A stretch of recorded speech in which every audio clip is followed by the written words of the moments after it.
membahas mengenai olahraga dan makanan sehat di rumah saat pandemi COVID-19. Ya.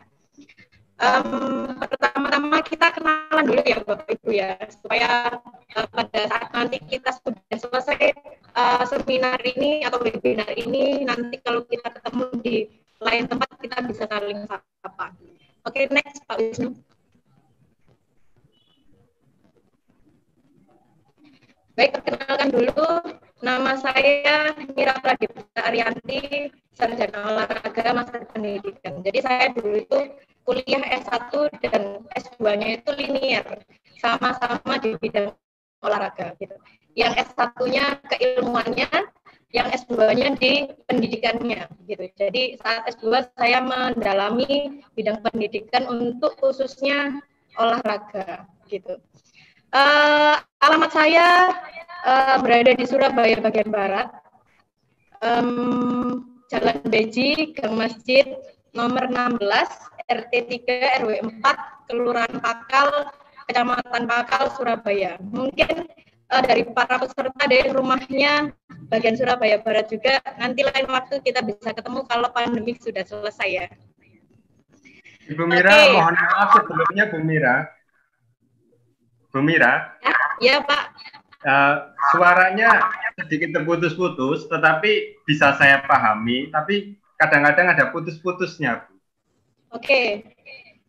Saya pakai yang kedua boleh ya Pak ya? Boleh. Tes. Halo? Bu Mira, laptopnya dimatikan dulu? Iya, sudah. Nah. Sebentar. Nah, kayak ini lebih jelas, cuma tolong laptopnya dimatikan dulu. Yeah. Halo? Jelas, sangat jelas. Oke. Saya mulai kembali ya Pak Wisnu ya. Monggo. Bisa ke slide yang sebelumnya dulu Pak Wisnu. Kalau nggak mau lagi cuci tangan terus ya. Ya, saya lanjutkan nomor handphone saya yang bisa dihubungi untuk lebih cepat pakai WA saja. 08787 0844 351. Email saya mira_ugiwara@yahoo.co.id. Sosial media saya tidak pernah pakai Facebook, Instagram atau yang lainnya. Saya cuma pakai YouTube. Jadi dimohon supaya nanti ibu-ibu bisa lihat jelas video yang akan saya tampilkan pada saat materi, bisa lihat ke YouTube saya dulu ya. Oke, next Pak Wisnu.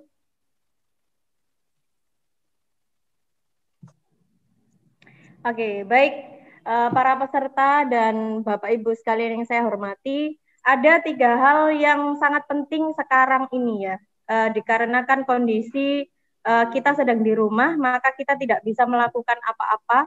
Hal yang paling dilupakan sama orang-orang itu adalah olahraga. Ya, mungkin Bapak Ibu dulu sudah pernah mengalami pendidikan dari mulai pendidikan usia dini, SD, SMP, SMA, bahkan sampai di perguruan tinggi.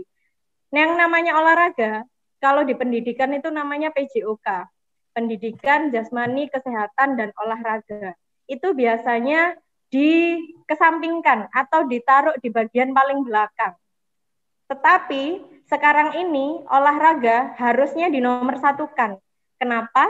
Olahraga itu bisa meningkatkan imun tubuh manusia pada saat kondisi COVID-19 ini. Begitu. Nah, yang kedua, hal penting yang lainnya, selain olahraga, harus ada kita mengkonsumsi makanan yang sehat ya. Dalam tanda kutip, makanan sehat itu tidak harus mahal. Makanan sehat bisa kita buat sendiri di rumah. Nah, yang terakhir adalah virus yang sedang viral sekarang, yaitu COVID-19 ini, atau bisa dibilang corona ya.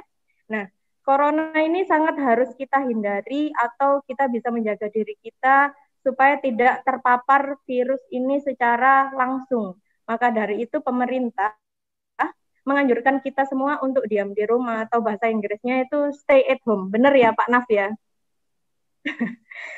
Ya, jadi kalau kita stay at home, kita tetap di rumah, kita ini bisa memutus jaringan penyebaran virus COVID-19 ini, begitu. Jadi kalau kita melanggar peraturan, kalau kita tetap kekeh untuk mau keluar rumah, lebih baik kita harus menjaga diri kita. Yang pertama apa? Pakai masker misalnya, ya. Yang kedua, selalu cuci tangan atau selalu mandi setiap setelah berkegiatan. Kemudian mengganti pakaian yang sudah kita pakai pada saat kita pergi keluar. Jadi 3 hal itu yang akan kita bahas ya. Untuk COVID-19-nya saya rasa semuanya sudah mengetahui apa itu COVID-19 karena sudah tersebar berita dan infonya mulai dari bulan Desember 2019 di Wuhan. Jadi saya rasa untuk COVID-19-nya kita skip, jadi kita akan bahas olahraga dan makanan sehat. Baik Pak Wisnu, next. Nah, sekarang kita menuju ke definisinya. Ibu-ibu tahu olahraga itu apa? Mungkin taunya olahraga itu lari, Ibu Mira, berenang, ya kan? Nah, sekarang kita harus tahu definisinya olahraga itu apa dulu. Jadi, definisi olahraga adalah suatu bentuk kegiatan fisik yang dapat meningkatkan kebugaran jasmani. Jadi, kebugaran itu adalah kondisi di mana tubuh kita itu tanpa merasakan rasa kelelahan yang berlebih saat melakukan kegiatan fisik sehari-hari. Jadi bugar sama sehat itu adalah 2 hal yang berbeda.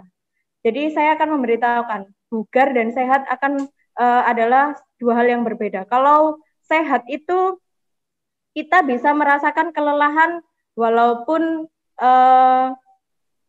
kita melakukan kegiatan fisik sehari-hari itu kita merasakan kelelahannya cepat gitu. Contoh misalnya nih, kita naik tangga di rumah kita kalau rumah kita ada lantai 2 atau lantai 3-nya. Kalau kita sekali saja naik tangga dengan 1 kali naikan, itu kita sudah merasakan nafasnya kita itu terengah-engah atau bahasa Jawanya itu ngos-ngosan gitu ya.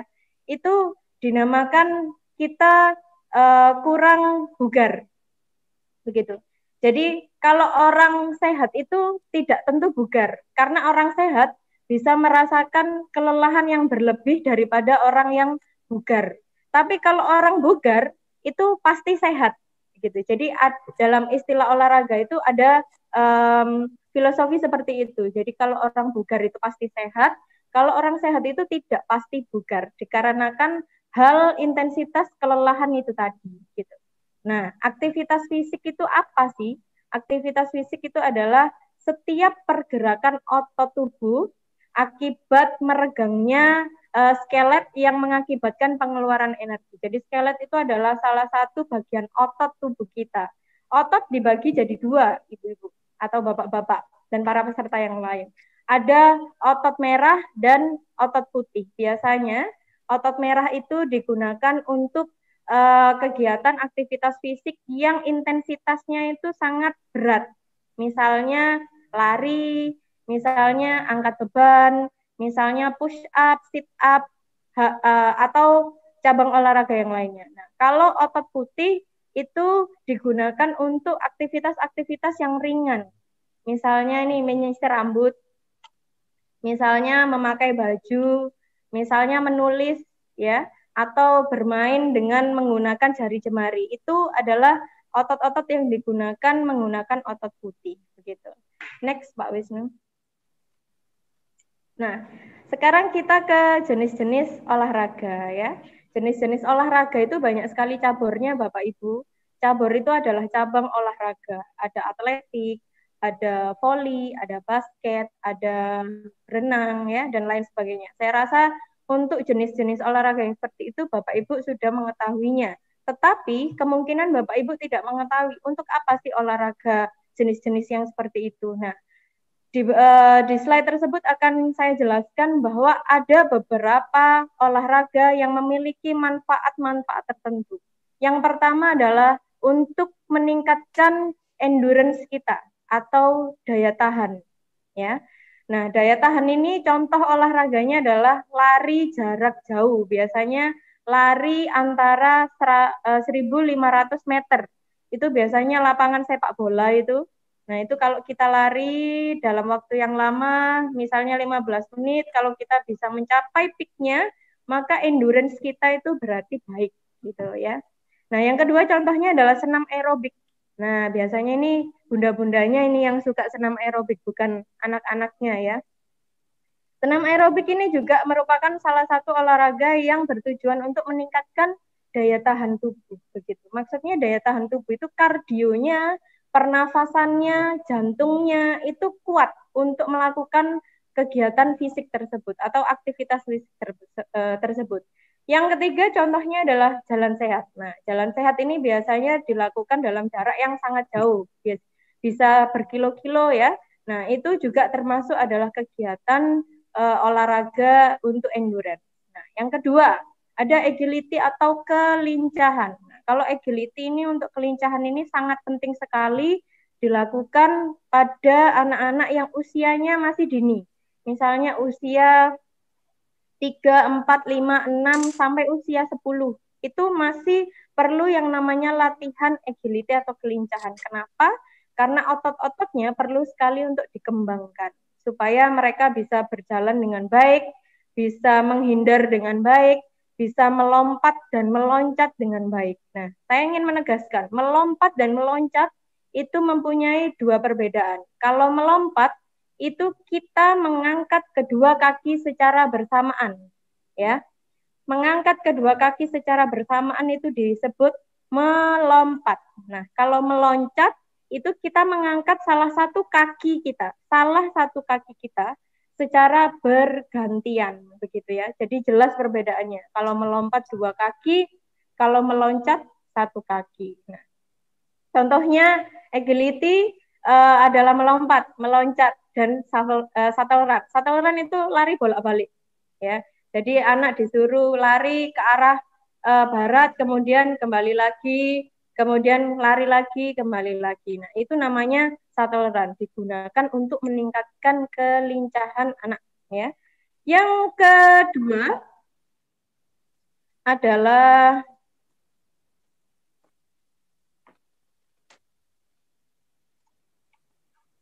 flexibility.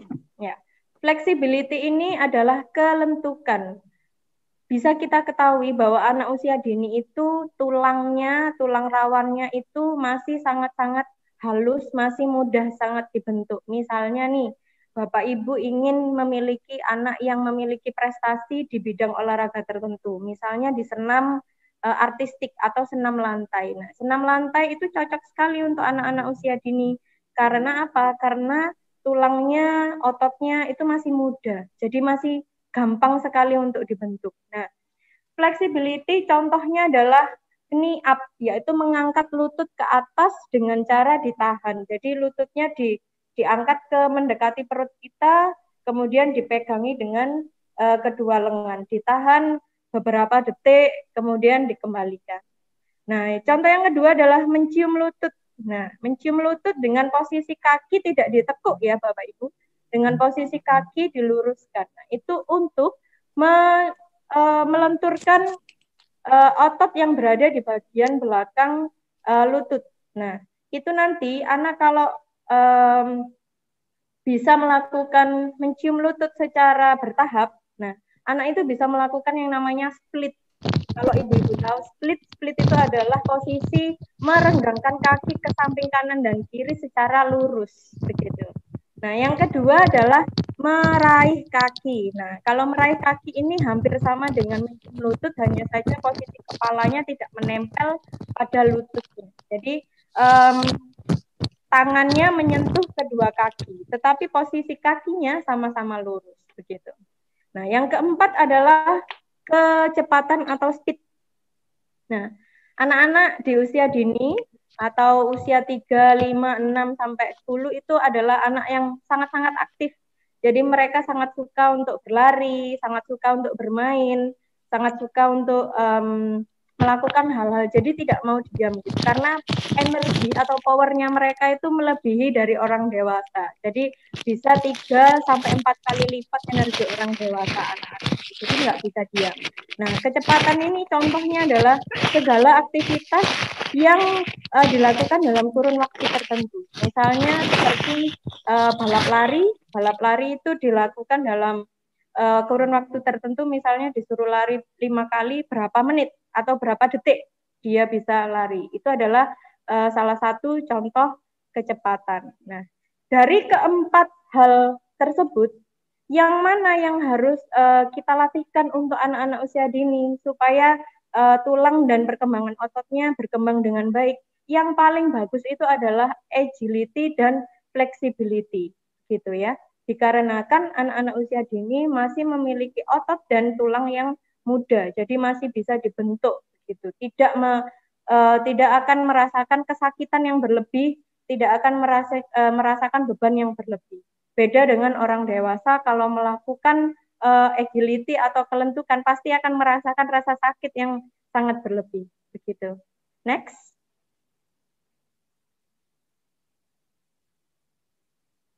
Nah, Bapak Ibu, ini adalah beberapa gerakan yang bisa Bapak Ibu lakukan di rumah saat Bu Mira itu pakai audio handphone sehingga audionya handphone muncul tapi video Ibu tidak ada. Mungkin lebih baik video di laptop dimatikan tapi sekalian pakai audio dan videonya handphone. Karena di YouTube Ibu tidak ada gambarnya.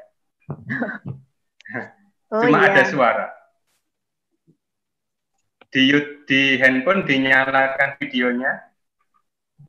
Nah, ini kelihatan. Ampun. Nah, dari tadi kami tidak lihat wajah Bu Mira. Yang di laptop tolong dimatikan aja. Sudah, sampun. Ya, Ibu sudah. Bisa lihat PowerPoint di laptop? Oke, bisa. Nah, seperti ini nggih Bu Mira. Monggo dilanjut Bu Mira. Iya. Bu Mira mengingatkan waktunya kurang 10 menit nggih. Iya Pak Wisnu, baik. Baik Ibu-Ibu, kita lanjutkan ke slide selanjutnya Pak Wisnu. Ya, jadi dengan melakukan olahraga itu, anak akan mendapatkan feedback 100% sehat ya Ibu-Ibu ya. Nah, bagaimana modelnya? Seperti yang sudah saya jelaskan di awal tadi, dengan memberikan kegiatan sehari-hari, bukan memberikan olahraga cabur atau olahraga kecabangan seperti basket, berenang dan yang lainnya, tetapi memberikan aktivitas keseharian yang arahnya ke olahraga, bukan aktivitas olahraga yang arahnya ke caburan ya. Jadi aktivitas keseharian yang arahnya ke olahraga. Berapa lama baiknya dilakukan?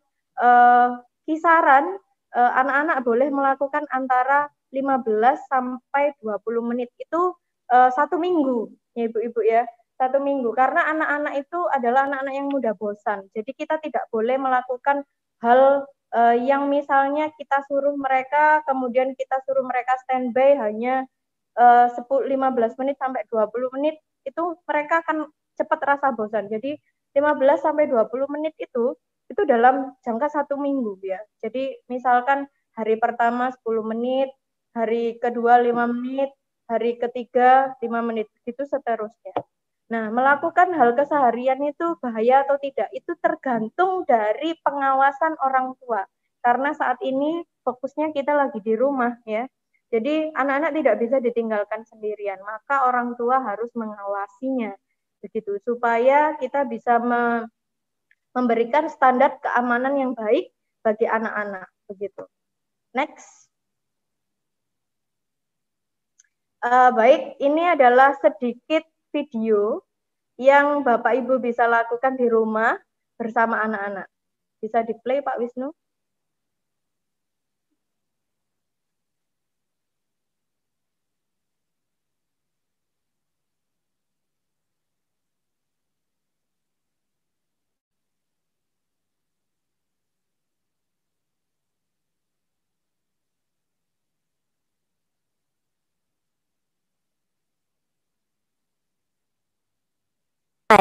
Go! Ya. 1. Bapak Ibu, 2. kegiatan ini bisa Anda lakukan bersama anak-anak Anda. 4. Ini hal sama dengan senam 5. ya, hal senam pagi. Jadi tidak ada yang namanya membutuhkan 7. peralatan. Yang dibutuhkan hanya mungkin handphone atau laptop yang bisa memplay gerakan-gerakan tersebut. Semua gerakan ini dilakukan dalam hitungan 10 hingga 20 kali ya. Jadi 10 hingga 20 kali. Dan ada restnya atau ada istirahatnya. Istirahatnya kisaran antara 10 sampai 15 detik. Jadi Bapak Ibu bisa melakukan hal-hal ini. Nah, kira-kira hal-hal ini, kegiatan ini masuk ke gerakan apa? Yaitu gerakan dinamis tapi non-lokomotor. Jadi gerakan yang dilakukan berulang-ulang tetapi tidak berpindah tempat ya Bapak Ibu ya. Jadi bisa dilakukan di rumah. Tidak memerlukan tempat yang luas. Jadi misalnya dilakukan di kamar atau di depan ruang tamu atau di depan teras itu bisa dilakukan. Gitu. Nah, untuk lengkap videonya bisa Bapak Ibu download atau bisa Bapak Ibu lihat di link YouTube saya. Next.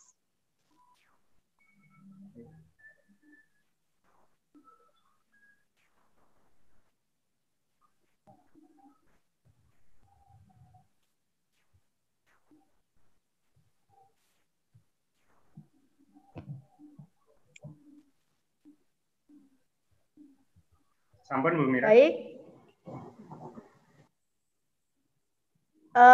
Setelah melakukan kegiatan aktivitas fisik atau olahraga, kita semua atau anak-anak dan bundanya dan ayahnya atau bapak dan ibunya akan mendapatkan manfaat. Yang pertama adalah kesehatan, yang kedua adalah tetap aktif. Jadi kalau kemana-mana itu gampang bergerak, badannya nggak akan berat karena berat badannya akan terjaga dengan ideal karena setiap hari melakukan aktivitas fisik. Jadi nggak diam saja, meskipun stay at home, tapi tetap olahraga. Jadi badannya mudah untuk bergerak. Yang ketiga, smart. Jadi orang kalau melakukan aktivitas fisik terus atau melakukan olahraga terus, orangnya akan lebih baik. Cara berpikirnya tuh lebih efektif. Jadi nggak ribet orangnya. Orangnya nggak memiliki pemikiran yang negatif. Jadi selalu positif. Jadi kalau orang suka olahraga atau menerapkan aktivitas fisik kesehariannya dengan baik, olahraga dengan baik, maka dia cenderung akan menjadi orang yang smart. Nah, yang terakhir adalah mendapatkan suatu kerilekan atau refresh our life. Jadi kalau dengan olahraga itu kita bisa merefresh otak kita. Otak kita tuh perlu di-refresh. Jadi tidak melulu pekerjaan yang kita lakukan meskipun stay at home tetap kerja, harus diselingi dengan olahraga. Kapanpun waktunya harus diselingi dengan olahraga supaya otak kita menjadi baru lagi, jernih lagi, jadi bisa melakukan hal-hal yang baru untuk next day-nya, untuk hari-hari berikutnya. Next. Kita ke makanan sehat ya Bapak Ibu ya. Pak Wisnu bisa langsung ke slide selanjutnya nggak?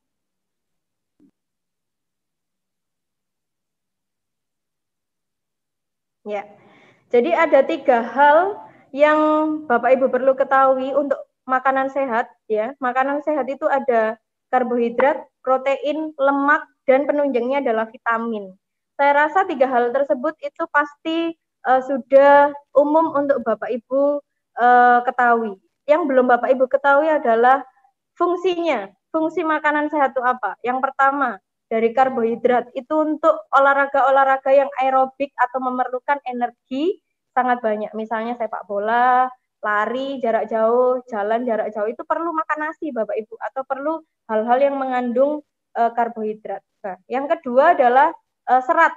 Nah, serat ini didapatkan dari sayuran atau dari buah-buahan. Fungsinya adalah untuk memperlancar pencernaan manusia. Jadi supaya tidak sembelit, supaya perutnya tidak penuh dengan makanan yang kemarin atau 2 hari kemarin itu kita harus makan serat supaya lambung kita tetap bersih. Nah, yang ketiga adalah lemak dan protein. Lemak dan protein digunakan untuk kegiatan yang anaerobik ya atau non aerobik. Itu adalah gerakan-gerakan yang cepat, misalnya sit up, push up, squat jump, itu perlunya protein dan lemak. Juga fitness, tahu Bapak Ibu fitness ya? Fitness itu juga bisa dilakukan di rumah tanpa alat. Oke, next Pak. Oke, manfaat makanan sehat. Yang pertama, Bapak Ibu akan dapat energi yang penuh untuk melakukan keseharian hari-hari ya. aktivitas Bapak Ibu akan bisa dilakukan sampai sore apabila Bapak Ibu mengkonsumsi makanan yang sehat. Yang kedua, metabolisme tubuh jadi baik, kencingnya bagus, keringatnya tidak berbau, kemudian fesesnya padat, tidak terlalu cair, kemudian tidak merasakan dehidrasi, maka metabolisme Bapak Ibu apabila makan makanan sehat akan meningkat dengan baik. Yang ketiga adalah fokus. Kalau kita makan makanan yang sehat, maka kita pasti bisa memfokuskan diri kita melakukan hal-hal tersebut, melakukan hal-hal keseharian, berbicara dengan orang, mengerjakan pekerjaan kita, itu kita bisa fokus untuk melakukannya. Yang ketiga, dengan makanan sehat kita bisa ditingkatkan imunitasnya, begitu ya. Yang keempat adalah awet muda, kayak saya Bapak Ibu. Jadi nanti kalau Bapak Ibu makan makanan sehat, bisa awet muda. Jadi kayak dosen-dosen di STKIP itu, mereka suka makanan sehat karena mereka sangat awet muda Bapak Ibu. Bisa Bapak Ibu lihat nanti ya. Next. Ciri makanan sehat ini. Bagaimana kalau yang di YouTube? Di YouTube bisa melalui Japri.